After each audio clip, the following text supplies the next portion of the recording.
देख रहे हैं आरटीआई इन्वेस्टिगेशन न्यूज 18। नमस्कार, मी नीता लबडे, तहसीलदार भुसावळ।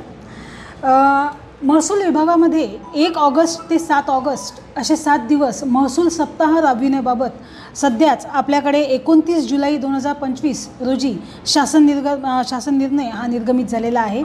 हा शासन निर्णय महसूल व वन विभाग महाराष्ट्र शासन यांचा आहे। या अनुषंगाने मी आपल्याला सांगू इच्छिते की आपल्याकडे 1 ऑगस्ट ते 7 ऑगस्ट असे 7ही दिवस वेगवेगळे कार्यक्रम राबविले जाणार आहेत। त्या कार्यक्रमांमध्ये 1 ऑगस्ट रोजी महसूल दिन साजरा करायचा आहे। महसूल विभागामधील जे सेवानिवृत्त कर्मचारी आहेत किंवा आता सध्या कार्यरत असलेले कर्मचारी आहेत, अधिकारी आहेत, या सर्वांचा आपल्याला प्रमाणपत्र देऊन त्यांच्या कामगिरीबद्दल त्यांचा उल्लेख करून त्यांना आपल्याला प्रमाणपत्र द्यायचे आहेत, त्यांच्याशी संवाद साधायचा आहे। असं स्वरूप हे पहिल्या दिवसाचं आहे।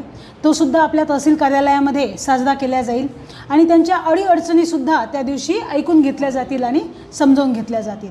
त्यानंतर 2 ऑगस्ट रोजी आपल्याला शासकीय जागेवर जेव्हा 2011 पूर्वीपासून रहिवासी प्रयोजनार्थ अतिक्रमण असलेल्या कुटुंबांपैकी अतिक्रमण नियमाकुल करण्यासाठी जे पात्र आहेत अशा लोकांचे प्रस्ताव आपल्याला BDOंमार्फत मागवायचे आहेत।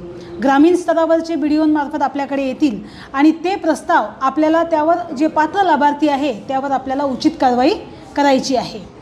त्यानंतर 3 ऑगस्ट रोजी आपल्याला पांदन आणि शिव रस्ते आपण मोकळे केलेले आहेत। साधारणतः भुसावळ तालुक्यामध्ये आपण 30 ते 35 रस्ते मोकळे केलेले आहेत।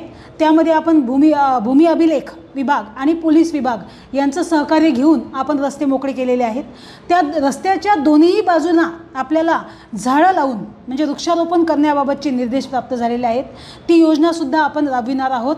त्यासाठी आपण सरपंच, ग्रामसेवक, गावातील काही नागरिक यांचासुद्धा सहभाग आपण त्यामध्ये शेतकरी यांचासुद्धा आपण सहभाग घेणार आहोत।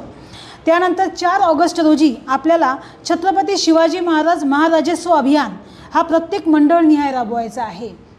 यामध्ये आपण पाहिलेलं असेल, याआधीसुद्धा आपण हे शिबिर घेतलेलं आहे। प्रत्येक मंडळामध्ये 2 शिबिर आपल्याला घ्यायचे आहेत। प्रत्येक मंडळामध्ये 4 शिबिर घेण्याबाबत शासनाचे निर्देश आहेत। त्यापैकी आपल्याला 15 ऑगस्ट पूर्वी 2 शिबिर कंपल्सरी करायचे होते, ते आपण पूर्ण केलेले आहेत। तरीसुद्धा आता आपल्याला महसूल सप्ताहामध्ये प्रत्येक मंडळामध्ये 1 शिबिर घ्यायचं आहे। त्या शिबिरामध्ये नागरिकांचे प्रश्न सोडविणे, सर्व विभागांचे प्रतिनिधी, अधिकारी, कर्मचारी त्या ठिकाणी उपस्थित राहतील आणि कोणत्याही विभागाचा विषय असो तो तिथे निकाली काढला जाईल किंवा त्यांचा काही अर्ज असेल तर तो त्यामध्ये आपण त्याची दखल घेऊ आणि संबंधित अधिकारी, कर्मचारी त्या विभागाचा जो आहे तो त्यामध्ये कारवाई पूर्ण करेल। म्हणजे लोकांना त्यांच्या ठिकाणी जाऊन, त्यांच्या मंडळाच्या ठिकाणी जाऊन सेवा देण्यासाठी हा एक आपल्याला उपक्रम आहे। त्यानंतर 5 ऑगस्ट रोजी आपल्याला विशेष सहाय्य योजना जी आहे संजय गांधी योजना, त्या योजनेमधील जे DBT करायची आहे। DBT म्हणजे आपण त्या लोकांचा आधार आणि त्यांचा मोबाईल नंबर बँकेच्या खात्याशी कनेक्ट करायचा असतो। ते काम आपल्याकडे जवळपास 90 ते 95% झालेलं आहे, परंतु अजूनसुद्धा जवळपास 400-500 लोक असे आहेत की ज्यांनी ते केलेलं नाही। त्यामुळे त्यांना आता डायरेक्ट लाभ त्यांचा मिळणार नाही, त्यांचा लाभ बंद होऊ शकतो। त्यासाठी आपल्याला काही लाभार्थ्यांच्या घरी जाऊन DBT करून घेणे हा उपक्रम त्या दिवशी राबवायचा आहे। त्यासाठी आपण ग्रामसेवक, तलाठी, मंडळ अधिकारी, कोतवाल तसेच आपल्या इथले जे पॉलिटिकल पर्सन आहेत, नगरसेवक आहेत किंवा काही लोक जे सामाजिक कार्य करणारे लोक आहेत त्यांच्यामार्फत आपण त्यांच्यापर्यंत पोहोचणार आहोत आणि घरी जाऊन त्यांची DBT करून देणार आहोत।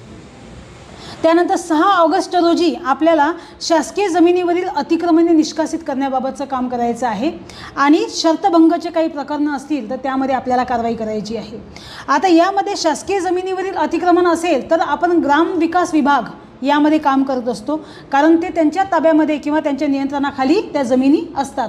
परंतु महसूल विभाग त्यांचं सहकार्य घेऊन कोणत्या जमिनीवर अतिक्रमण आहे 18 Right to information